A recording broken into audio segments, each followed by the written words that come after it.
Hello and welcome back, everybody. This is Not a Pro Gardener here.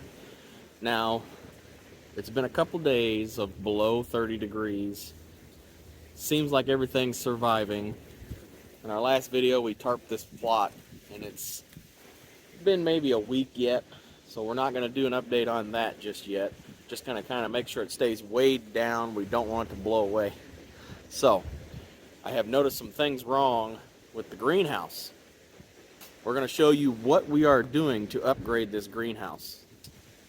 The reason we are doing this is because we've found some issues with the greenhouse plastic. Let me rephrase that. With the plastic on the greenhouse, it's not greenhouse plastic. We didn't spring for that plastic yet because we didn't know how long it was going to last. We built this greenhouse as cheaply as we can. The plastic on it was left over from covering my plants one time, and now I've found that I have an extra piece of it that's still in very new condition, and I've noticed, later on we'll show you, there's some holes along the back edge of this greenhouse over there. And we're just showing you how we're going to upgrade this and make it better. I'm excited about it. I've been waiting for these parts to come in. The reason we are doing this is because with the holes in the plastic is the heat escaping, and we want to keep as much of it in as we can. So that's one of the reasons why we got this track system for greenhouses. Instead of just rolling a board up and stapling it on, it will be much easier to add more layers or put a shade cloth over it later on without having to staple anything or screw anything down. Another thing we got was some greenhouse tape to repair holes, and that will help with any future problems. We're going to take you in close, show you what we got, and then we're going to talk a little bit about how the greenhouse has been doing. It's been over a year since we built it. We're going to talk about the pros and cons that we can think of about it and about the successes. And so let's go ahead. We're going to get to it. We're going to show you what we're doing here, and we'll see you in the greenhouse. So this is what we're working with. It's this track with the wiggle wire. Came in a pack of, I think it was 6 or 8, and these are the wiggle wires that go in them. We'll take you in close and show you how we're putting these tracks on, and hopefully everything goes together. As you can see, it's pretty windy out here, so let's go ahead and give it a shot. As you can see, everything's still pretty muddy, but this was what I used before. This board rolled up and then I screwed it on, and that worked for the time being. But as you can see, the plastic has been whipped around a few times and it ended up breaking right there. So we're going to put this track on here, roughly in the middle, screw it on there, and then we're going to put another piece of plastic over it, put the wiggle wire in, and then go to the other side and do the same thing and hopefully tighten it up, and that will offer an extra layer of protection.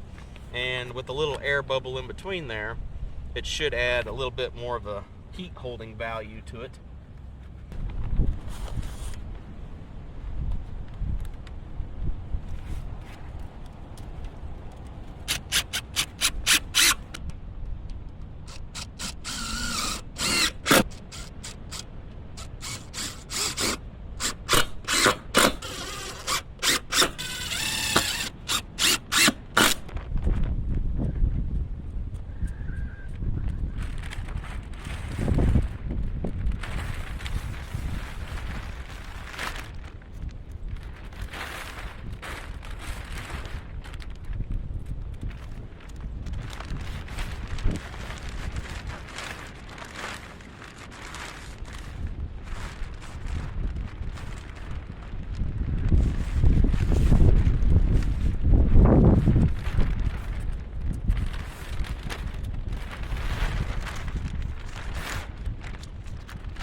close what it looks like.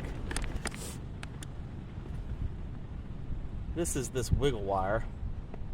It's fairly easy to get in and out. All I did was I tried to tighten the plastic up as tight as I could get it. I'll probably leave this backside just to flop like I always have for now.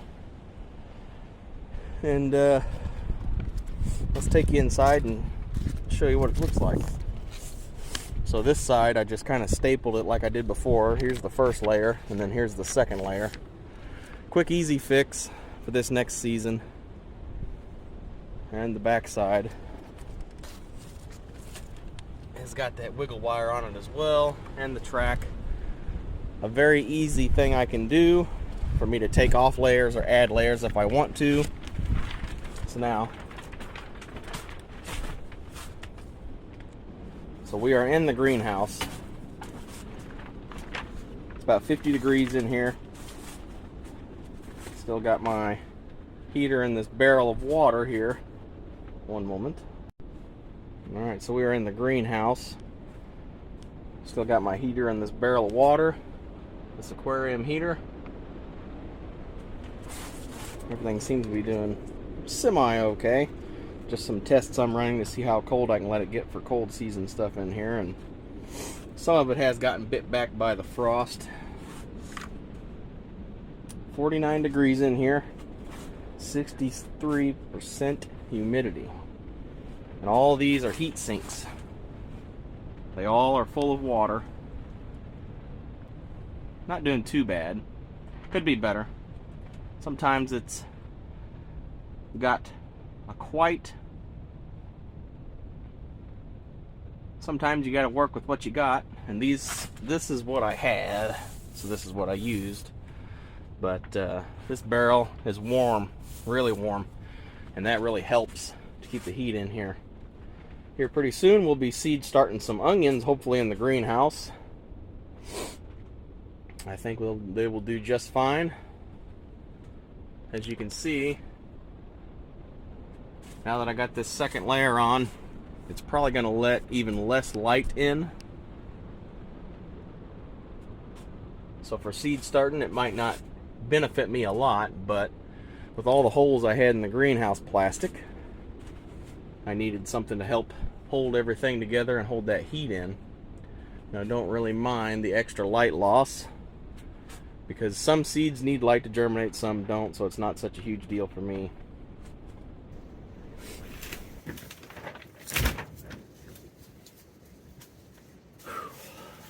It's much warmer in here without all that wind. So we got the second layer of plastic on. It's going to let less light in, which is a downside to it, but as part of my review for this greenhouse, it's worked and served its purpose. And I could have left the plastic on it. I didn't have to put another layer on here, but I had it, and I wanted to upgrade it with those tracks on the side so I could put some shade cloth over it during the summer. And that's hopefully something I can get a hold of and do. That would be very beneficial to me, because with that wiggle wire in there, I could take that layer off if I wanted to, and it wouldn't be that big of a deal. Now, if I knew this greenhouse was going to sit here permanently, I'd probably make it a little bigger, and I would also put wiggle wire on the front around the door instead of stapling it like you've seen that I had to do. Otherwise, the wind would probably cause issues later. But all in all, this greenhouse was worth the effort, time, money, in order to make that investment for my plants. We have plenty of space in here for the tomato plants that we happen to start here, and they did a really, really good job of surviving the cold temps in here.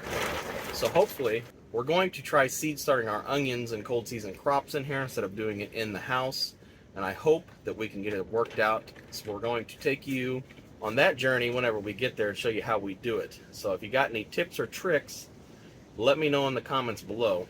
We have this heating system here in this water barrel, this heat sink system we have going, and it has worked well.